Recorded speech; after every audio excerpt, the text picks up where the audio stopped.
Sound check. Hello, hello, hello. Okay. Okay. How did that sound? That's good. All right. So, Merry Christmas, everybody. so you'll talk directly to me, and then when we'll loosen my D's, we can talk direct to the camera. All right. Cool. Yes. So let's get right down to the meat. Let's get down to the nitty Let's gritty. get down to the real important shit. Okay, the important stuff. I told you could change anything about radio. What would you change? I would change everything about it. And for you can also, if you don't mind, just if you could put my question sort of back in your answer. All right. I would change everything about radio. I would change everything about radio because when I was a kid growing up in the 60s, radio to me it was life, you know. It was like DJs who had personality, and they were turning me on to. It was for me. It was the beginnings of what would, you know, of my what would change my life basically. You know, like I used to listen to WMCA Good Guys in New York and Murray the K, and I got turned on to the Beatles and the Rolling Stones and the Kinks and the Who and. All the great music, you know. I mean, the 60s were probably the most influential time in the history of rock and roll music, you know. So many different styles and sounds from you know, the early 60s, the girl groups, Phil Spector, the Ronettes, the Beatles,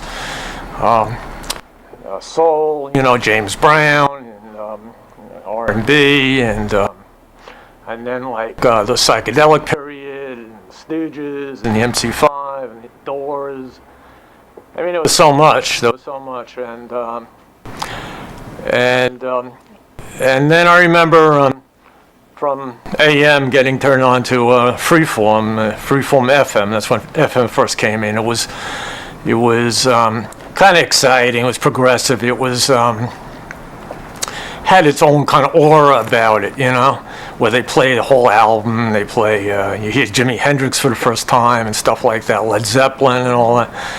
And then things started changing in, I guess in like the early 70s, you know, and because I remember like when the Ramones first came out, it was like kind of us versus them, you know what I mean, almost, where them was, you know, the big corporate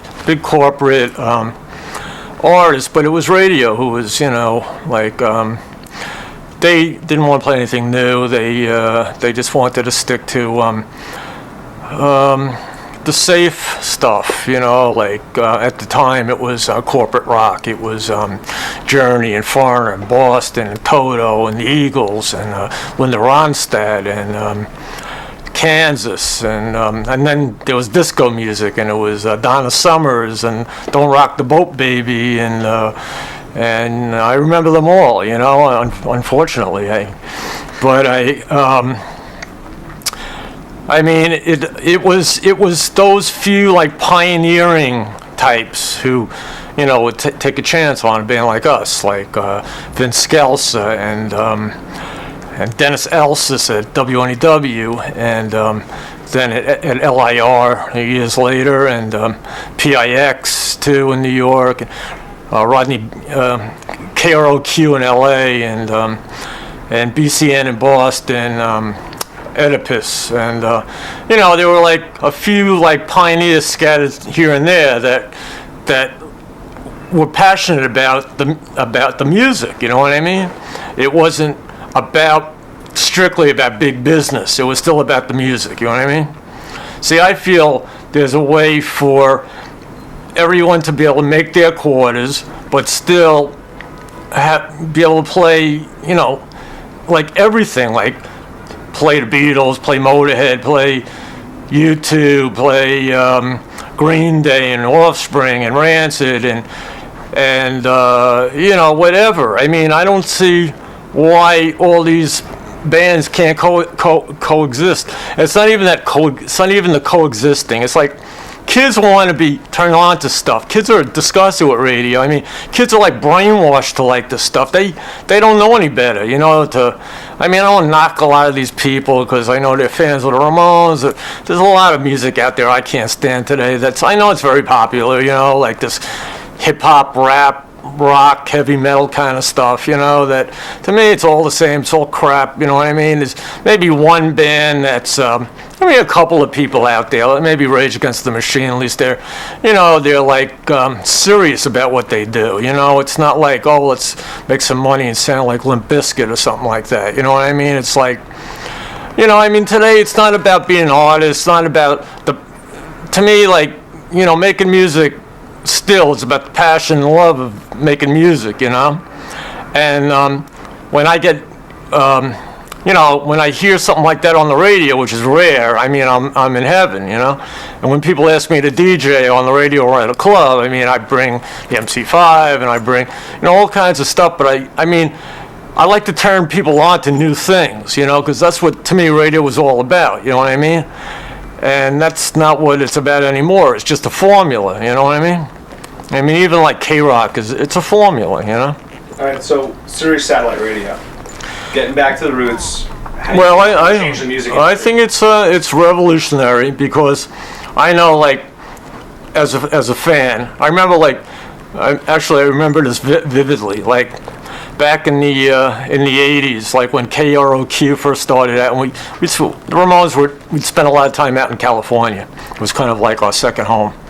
And that station in the early days was so great, you know, they play like great music, you know. And I remember when we'd be driving up to San Francisco, you know, it would start to fade away, you know, and I wanted to hang on to every last drop of it, you know, before it disappeared. But now with Sirius Radio, I could drive from LA to New York and still have the same channel, which, you know, can't ask for more than that, you know what I mean? That's great, very cool. Tell us about what projects you're working on. I'm working on a solo record now. I got Marky Ramone on a couple of tracks playing drums and Daniel Ray on guitar, Andy Chernoff from the Dictators on bass. But it's in its kind of early stages, and I'm not done yet. You know, I've also been working with a bunch of different bands, like producing or co-producing Ronnie Spector, her new record with Daniel Ray, which is really great. I mean, to me, Ronnie's music was always kind of like early punk rock in its own kind of way, because Ronnie was always cutting edge, you know. And the Ronettes, they had their own thing before they even got involved with Phil Spector, you know what I mean? And she just blows me away. She gives me the chills. I mean, her voice and her attitude, you know. But then there's a band called The Independents from South Carolina. They're into a kind of a horror punk ska kind of thing, and they're totally like over the top. I co-produced their record with Daniel Ray, and really outrageous kind of band, like the way bands like kind of used to be. You know what I mean? As far as, I mean, they're very much now, but they're exciting, you know. They're kind of more like maybe a little more old school, you know. And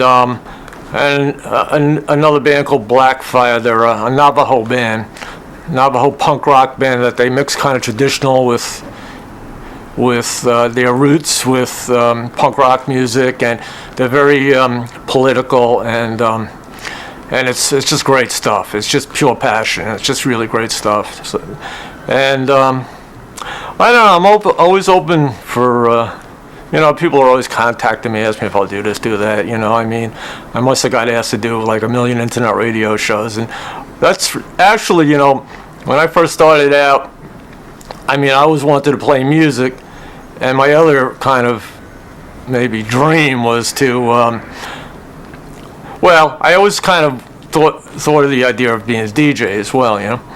And I guess my ultimate fantasy would be to own a radio station. Okay. Commercials on radio. How do you feel about commercials on radio, and how do you feel about Sirius being commercial free? Well, it's like sugarless gum. No, it's I think it's, commercials become a kind of annoying after a while, you know. I mean, if you don't have to have commercials, why have them, you know? I mean, it's like PBS or something, you know? It's like watching a movie without it being chopped up with commercials. You know, you want to watch a movie through. You don't want any interruptions. Cool. Dig it. All right, I think we got a lot of good stuff. Let's just bust into some IDs.